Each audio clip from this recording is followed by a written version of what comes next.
बायका एकत्र जेव्हा येतात, जेव्हा एकमेकींना समजून घेतात, सहवेदना आणि एकमेकांची दुःख आनंद सगळ्यामध्ये जेव्हा त्या वाटेकरी होतात, तेव्हा तो एक मोठा फोर्स आणि ती मोठी ताकद तयार होते. आणि ती ताकद आज मला इथे दिसते आहे.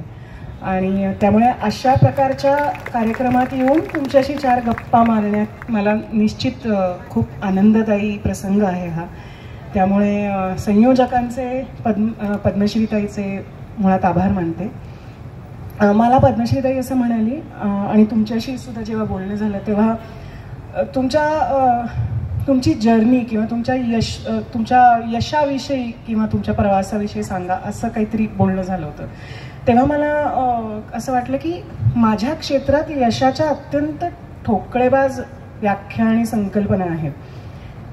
त्यात काही वाईट आहे असं माझं म्हणणं नाही आहे, पण त्या अगदी अशा ठरलेल्या आहेत की तुम्हाला इंस्टाग्रामवर एवढं फॉलोईंग असलं पाहिजे किंवा तुमच्याकडे मर्सिडीज असली पाहिजे किंवा तुम्हाला काही अमुक बक्षिसं मिळालेली असली पाहिजेत. आणि त्या सगळ्या निकषांमध्ये जर एखादी अभिनेत्री किंवा एखादी लेखिका किंवा कोणी अभिनेत्री विशेषतः तर ती यशस्वी आहे असं मानलं जातं. आणि त्या कुठल्याच ठोकताळ्यात मी बसत नाही.